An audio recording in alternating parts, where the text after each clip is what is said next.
Warrior has 3 stages. Stage number 1, stupid mode. Behind me, the boss in the Trials of Sekhemos, just being clobbered with a standard mace strike. That's it. Stage number 2, burst mode. Now it gets a little bit more interesting because we're setting up for a heavy stun, and then we're following up with perfect strike, perfect, and it's chunking away the HP. And this leads into stage number 3, absolute obliteration. You're summoning a totem that breaks their armor, drop a anchor from the sky that does thousands and thousands of damage over and over again because of multiple aftershocks, while you're still combo attack power striking into their face. This starter guide is going to be different from what you have seen so far. We will go in order through Act 1, 2, 3, which skill gems to pick first, supports, first 10 levels in the passive tree, 20, 30, when to do the Trials of Sekhemos, everything in proper order so you can nicely progress through the game with timestamps in the description below. Let's begin with Act 1.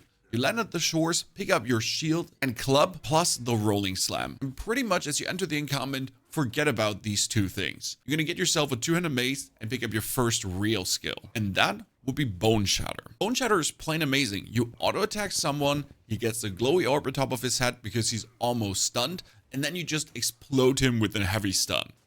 And everyone around him dies as well. And that's how you're easily going to clear everything up to level 14. Mace Strike, Bone Shatter. Mace Strike, Bone Shatter. And the second skill you're getting yourself is Earthquake, which has you hammer the ground and then erupt spikes after 4 seconds that do tremendous damage. This has you now in a boss fight. Auto attack, double Earthquake the ground, Bone Shatter if they're about to be stunned, keep auto attacking and earthquaking in between for more damage, in order to increase that damage tremendously. Your first support gem is going to be Raged. Supported skills grant 3 rage on melee hit, and that rage will give you up to 30% more attack damage. That 30% more attack damage scales everything. Your earthquakes are hitting harder, your bone shatters are bone shattering harder, just by mace striking everyone, leading to a nice damage growth versus bosses. And in order to have that rage go off faster, you want to have martial tempo on your mace strike. Most important 2 support gems to put down. And in order now for your earthquake to not take so long to erupt, because right now it's 4 seconds, you can slam on the fast forward support, reducing the skill effect duration, and instead of 4 seconds, it's now 2.8 seconds to erupt.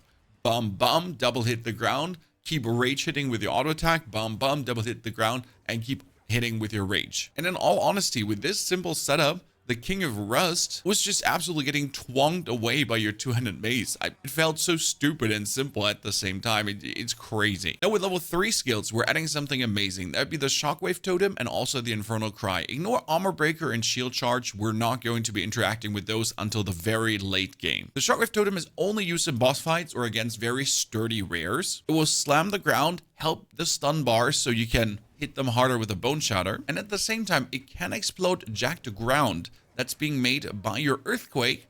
But with a jacked ground support, the totem itself has a chance to make that ground that he then also explodes. Like that. Now to make our Bone Shatter hit harder and synergize with our other abilities, we need 2 things. First, the Impact Shockwave. If you actually heavy stun with a Bone Shatter, and that's what we're always doing, we prime someone for the stun, boom, then we heavy stun them, and there's going to be a bonus shockwave. This gets followed up by an Execute. Supported skills deals 40% more damage against enemies with low life. One hit them with an auto attack, then super execute them. This doesn't make sense yet until we kill the King of the Mist, because after twonking that nerd down, we're getting one amazing spirit ability, and that would be the Herald of Ash. It reads, while active, enemies you sufficiently overkill with attacks will cause an explosion, and that damage is based on the overkill damage. We auto attack someone down to low life, then we overkill him super hard with a Bone Shatter on the Execute super wombo combo damage, and cause an incredible ignite overkill burst. Now we can boost all 3 abilities further. Persistence on the Shockwave Totem for more skill effect duration. Concentrated effect on the Earthquake, smaller area, but you only use it against bosses anyways, and 40% more damage. Quite significant on the DPS and the overall explosion later. And for the Herald of Ash, we can use Magnified Effect for more area of effect. Now this is because he has a 1 meter explosion radius and it goes up to 1.1 meter. Yeah, to have or not to have. Next to our shockwave totem, we're picking up Infernal Cry. This will have you yell one time, and then the opponents that are close to you will explode on death, which will cause them to just go pop, pop, pop, pop, pop, pop, pop, super popcorn. Together with the Bone Shatter and the Herald of Ash, that's causing tons of good damage. The Infernal Cry will also empower your next attack. That makes a perfect strike against bosses quite nice at times. And with a premediation, we make it do even more damage. And that gets followed up by the Corrupting Cry to get your enemy hit by corrupted blood. This will cost 25% of your strength as physical damage per second. It's just a little bonus on top of what we're actually doing. We're still in stage 1, the stupid stage. But it gets a bit more sophisticated from level 14 on because you're getting 2 skills, Perfect Strike and Molten Blast. Now, Molten Blast might have been straight up my favorite ability. You throw forward lava projectiles that stun your enemies with the incredible stun build-up you have. No worries, we'll get into the passive points in a bit to explain why it works so well. And then you just prime them for the absolute Bone Shatter. On distance, throw Molten Blast, Bone Shatter, Molten Blast, Bone Shatter. It's such a fun gameplay loop and works really well against ranged opponents, or if you just don't want to get in range of your opponents. This will later also just kill your enemies straight away. And to improve it further, I added Scatter Shot. It's less damage, but 2 more projectiles. From the beginning on, you're throwing out 3 big lava bolts that explode and literally just overwhelm, prime for stun everyone, so you can just explode the whole thing with the Herald of Ash bonus banger on top, truly obliterating everyone in front of you. And this gets amplified by the Longshot support that deals more damage the further enemies are away, and I'm always throwing this as enemies further away. So why not? Simple, incredible, fun combination. And your other attack is the Perfect Strike, which seems super clunky at first, but this is going to be your boss killer. The Molten Blast is for going through the map, going through your enemies, making it easier that you can traverse through territories. While the Perfect Strike is just going to trivialize boss fighting. The Perfect Strike works following. You charge it up, and this is you charging it too far. There's a window of opportunity to do bonus damage, and it's shown by you having this fire forward. Boom. That's when the ability goes from doing a normal 3,000 damage in my case to 13,000 damage. Pretty good, but we can get so much more out of it. And to have the ability available faster, I did put a martial tempo from my basic attack, Mace Strike, over to the Perfect Strike. And then my Mace Strike gets the overpower support for the bonus stun build-up. Now your Perfect Strike charges up faster, and you get this window of opportunity for the insane bonus damage earlier. And once you get used to the Perfect Strike, you're adding the most amazing support. Window of opportunity. It will make the perfect timing window shorter, but no problem. You get used to it at this point with a martial tempo on your respective weapon, but you'll deal 50% more damage. That's already more attack speed into a huge chunk more damage. And later with 3 skill gems, you can add Fire Infusion, going from 3,000 damage to 3,760 damage, and a total of 17,000 in my case at the end of Act 3 Cruel. With these 2 skills in your backpack, Count Geonor seems like an absolute joker. I was really surprised. I expected Warrior to struggle through the first act, but I was pretty much holding down my standard Mace Strike and just twonking everything. Stage 1, Stupid Mode.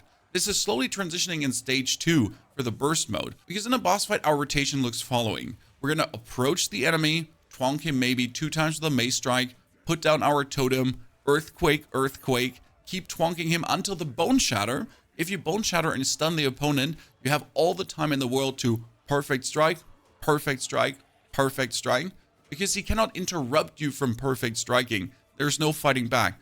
He's stunned, he's on the ground, and you can do so much damage in that moment. And this straight up continues into Act 2 with the real Act 1 end boss called Wrathbreaker. A lot of people have been struggling with him. Not the Warrior. Literally just hitting the enemy over the head. But we gotta make sure that our passives are living up to what we're actually doing here. Now, instead of showing you what I have here, I'm gonna click you through it note by note. Step number 1, more damage and more damage into stun build up, because we want our standard auto attacks, our Mace Strikes, to really get them always primed for the stun and bosses to get stunned as fast as possible. Into more strength, damage, and stun build up.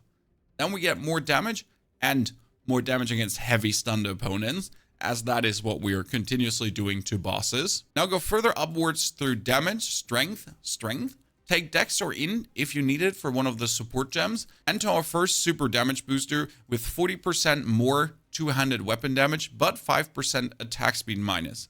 Sounds bad? No worries, we get that figured out. We'll go over this side now with the increased armor and life regeneration, and then all the way to the bonus attack speed node, as that is 3, 3, 3, and another 6% attack speed. Afterwards, we can travel through these stat nodes to get another 10 strength and area of effect, more accuracy rating to never miss a hit, and this is the first one you want to take, into more damage and stun build up, with then the area of effect bonus. Truly monstrous node to boost your stats. And if you want an easy 20% bonus armor and 5 strength dex, you can just take that node over here. Doesn't hurt to have. Next up would be bonus explosions. We're moving all the way down towards the split the earth. This gives our slam abilities a chance to cause an aftershock, and our strike abilities a chance to cause an aftershock. Strike would be the perfect strike, and slam is your totem plus your earthquakes. And you can increase this chance by another 8%. Works plenty well. Next up, I would rush all the way to the Vengeful Fury, because if enemies are hitting me now, I get Rage, which has me always be at 30 Rage for the maximum super damage boost. But you also want to have increased armor break duration as soon as you pick up the tier 2 support gem for the armor break. Now I know we went a little bit ahead. This is already way further than Act 2. But I just wanted to paint you the road all the way to Act 3 Cruel. We'll flesh this out further later on, but let's continue with Act 2 and the abilities you're getting. And in Act 2, you pick up an amazing one that allows you to just fly through content from this point on. That would be our good old friend, the Leap Slam. You're flying forward, landing into your opponent, prime them for stun, bone shatter, deletion. It does the exact same thing your Molten Blast does, just a bit riskier. Now I personally, in Act 2 and 3, mostly use Molten Blast with a combination of Leap Slam if it was appropriate. Because the problem is, while you start the leap, you can get hit. While you're leaping, you can get hit. And while you land, you can get hit. There's no iframes. There's no invulnerability at any point. You might just die while leap slamming. That's where Molten Blast often came in more handy. But the leap slam is also nice to just fasten up your progress and jump over gaps on maps. In the beginning, you can play the Fist of War, which has attacks with supported skills are ancestrally boosted, 20% more damage and area of effect, no more than once every 6 seconds. We'll just make the leap slam in between a super leap slam. And later, with tier 2 support gems, you're going to put on Holy Descent. Supported skills create Consecrated Ground for 4 seconds on landing. Consecrated Ground heals you for 5% of your max health per second. You're leaping into opponents, instantly create a field of healing, boom, explode them. Keep leaping, field of healing, boom, explode them. It's quite amazing. Really, this is Act 2 Cruel, the Dreadnought, and we're just whoop, whoop, whoop, whoop, whoop, whoop, whoop, whoop. Nothing can stop us. With level 27, I did my Ascendancy, and I gotta say, I thought it's going to be hard as a warrior. The combination of Molten Blast, leaping around, made it trivial. I could explode everything on the distance, whatever survived was primed for stunned, and bone shatter them. Worst case scenario, leap into them to also prime them for stun, and bone shatter them. The boss just gets auto-attack twacked down. I don't know why this was so simple. It is absolutely crazy. And this allows you to become a Titan. In the long run, we want to play Titan for the hulking form with a small passive skill increase. In the beginning, we're going to take the bonus area of effect and chance for slam skills you use yourself to cause aftershocks. Aftershocks just has them explode again. This will come in incredibly handy with level 52 plus, but also before. Your earthquakes can actually double erupt, and your leap does that too. Works plenty well. I'm going to say, Pony, what about Earth Shatter, Shield Wall, Thunder, Volcanic Fissure? Any of those going to be used? Nah, forget about that. We don't need any of them for the smooth gameplay loop we're running. Going through areas is going to be Molten Blast and leaping into Bone Shatter, and everything just falls into front of you. And bossing is you pretty much auto-attacking your opponent with the totems and the earthquakes into the occasional Bone Shatter, together with then the Perfect Strike, Perfect Strike, Perfect Strike. I personally started using Perfect Strike extremely late, and that's why I'm recommending it to you so early, because as soon as I started using it, all my bossing became simple. I pretty much did not use it until the end of Act 3 because I didn't like that window of opportunity timing, but I learned it and it made everything better. Now these skills are what I use pretty much all the way until level 52. Yeah, it sounds crazy, but nothing changes. The only bonus you're getting is with tier 2 support gems because they're incredible. Tier 2 support gems allow you to make 2 changes. For your Bone Shatter, you pick up Devastate. Supported skills fully break armor when inflicting a heavy stun. Auto attack a boss, Bone Shatter him, he loses all his armor, and then straight away, your Perfect Strike does way more damage because they're not armored anymore. And at the point that you're getting Devastate, you definitely want to put your points into break increased armor and then 100% increased armor break duration. The standard is 12 seconds, and we're making this straight up 24 seconds. The other tier 2 support gem would be Holy Descent. Another possible tier 2 support could be Splinter. Break armor equal to 15% of physical damage dealt by supported skill. You don't need this though, because we'll get our armor break different. That would be with level 52. You're going to pick up the Ancestral Warrior Totem and the Hammer of Gods. Until then, you just go with a standard armor break of your Bone Shatter, followed up with stomping them in the face with perfect strikes. This is me at level 42 in the Trials of Chaos. Now you earned yourself 2 bonus points. And these are going to straight up go into life regeneration and bonus maximum life to make you more sturdy. There's nothing else you do really need. With our third ascendancy, this is going to go away and we're straight up going to put all the points up into hulking form to then be able to also take the Giant's Blood for 2 two-handed weapons, ultimate damage wanger banger. Hammer of God is going to replace your Earthquake. We're not really going to Earthquake ever again as soon as we have Hammer of Gods. We're pretty much stopped using Earthquake regularly quite a while ago because Perfect Strike was just doing the job. Hammer of God descends from the sky, cannot be evaded, and does incredible damage. But we need to boost this further. This is only 12,000 right now, which has us put on Heft for more maximum physical damage. And we're going to summon Ingenuity to decrease the cooldown recovery. It's currently 24 seconds, and we're reducing this by 30%. On the other hand, you could play Second Wind to just be able to put 2 Hammer of Gods out, to have them just slam and slam down. And for your final choice, you have 2 options. First, Heavy Swings. Supported skills deal 35% more damage and has less attack speed. We don't care about the attack speed as we just summon this thing and just have it slam down. Adds another 3000 DPS. Kind of cool. Alternative. You could go for Super Critical to just have it juice up more critical hit chance. Or as a bonus with Aftershock, give it a 25% chance to cause an Aftershock to slam down again, which it anyways does already with our Ascendancy as it's a slam skill. And the Ancestral Totem replaces the Shockwave Totem. Ancestral Totem is amazing because whichever ability we put on here, two-handed mace skill, will now be cast by the totem. And we don't want to care about summoning the totem a lot, so we put Persistence on. That will have it be out for 12 seconds. And then we'll give it the Armor Breaker ability. Because from this point on, we don't have to care to Bone Shatter and then actually Devastate. Nah. My Ancestral Totem will keep up a broken armor at any given point. And in order to truly be always fully raged up against anyone, against any boss at any time, we can slam on the Fund of Rage bonus that the totem in my vicinity gives me rage too.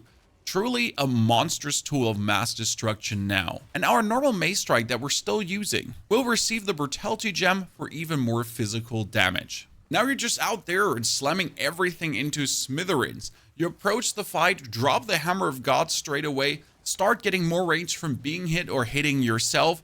You stun the opponent, you're going to perfect strike,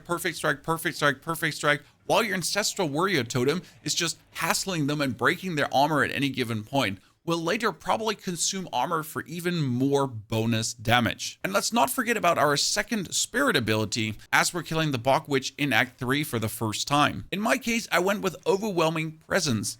Enemies in your presence have 19% reduced elemental ailment threshold, but enemies in your presence have 20% reduced stun threshold. This worked really well with a Leaf Slam going in, less stun threshold destroying them. I'm really looking forward to level 58 for Berserk, because that will give me a lot of life leech. I'll also lose life according to how much rage I have, and my rage is 43% more efficient.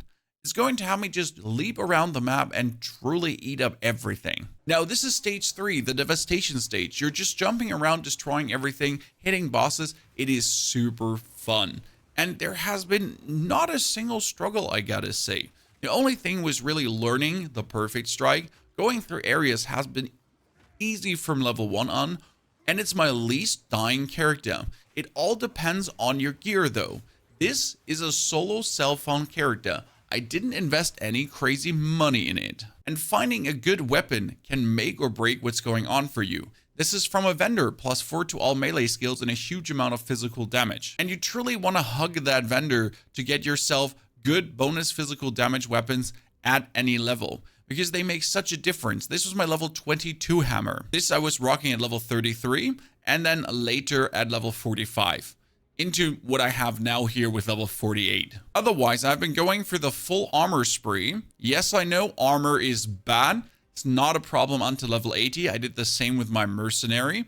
I will probably transition a bit over to armor and evasion mix as I go further, but I have not made the experience yet of going further. That's why there will be a follow-up guide with the early endgame into the mapping on this build as I get all the tier 3 gems in the world and I flesh out the skill tree further that we can pick up Giant's Blood, because that's what we're aiming for. We want to get our 3rd Ascension to be able to get the hulking form together with the bonus slams on our anchor to cause even more aftershocks.